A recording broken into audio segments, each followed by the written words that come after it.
ঠাকুরগাঁয়ে অগ্নিকাণ্ডের ঘটনায় প্রায় ২১টি ঘর পুড়ে গেছে। সোমবার দুপুরে সদর উপজেলার আরজি পোস্তমপুর গ্রামে এই অগ্নিকাণ্ডের ঘটনা ঘটে। এই ঘটনায় প্রায় ৯ লাখ টাকার মতো ক্ষতি হয়েছে বলে জানায় ভুক্তভোগীরা। এ বিষয়ে ঠাকুরগাঁ ফায়ার সার্ভিসের স্টেশন অফিসার মোজাম্মেল হক জানান, খবর পাওয়া মাত্র তারা ঘটনাস্থলে গেলে বাতাসের বেগ বেশি থাকার কারণে আগুন দ্রুত ছড়িয়ে পড়েছে। প্রাথমিক ধারণা করা হচ্ছে আগুনের সূত্রপাত রান্নাঘর থেকে হয়েছে।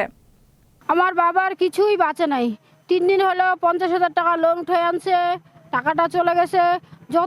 যত জয় জিনিস কিছু নেই আমার বাবার। এখন তো বর্তমান কিছু খাবে, বর্তমান সুতাটা আমার বাবাদের কাপড় পরবে, তার মতন আমার বাবার কিছুই নাই। ইমার কিছু নাই, পেটের ডাকান করে লাগেছে, আলাদা কম করে আগুন লাগছে, কাহাই কিছু কহিবা পারে না।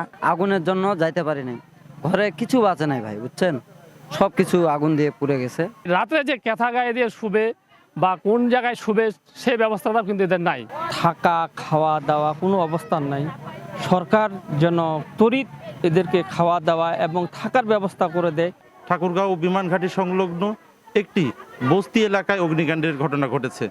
দ্রুত সাথে সাথে আমরা 2টি ইউনিট ঘটনাস্থলে উপস্থিত হই এবং প্রাথমিকভাবে আগুন নিয়ন্ত্রণ করার চেষ্টা করি এবং গাড়ির পানিতে এবং পরবর্তীতে পার্শ্ববর্তী পুকুর থেকে আমরা পর্যাপ্ত পানি সরবরাহ করে আমরা আগুনটা নির্বাপন করেছি। এটা একটি ঘনবসতিপূর্ণ এলাকা, গুচ্ছ গ্রামের মতো আর কি। এখানে আজকে অগ্নিকাণ্ডে টোটাল ছোট বড় রান্নাঘর, গোয়ালঘর এবং বসতঘর সহ ছোট বড় মোট 21টি ঘর ক্ষতিগ্রস্ত হয়েছে।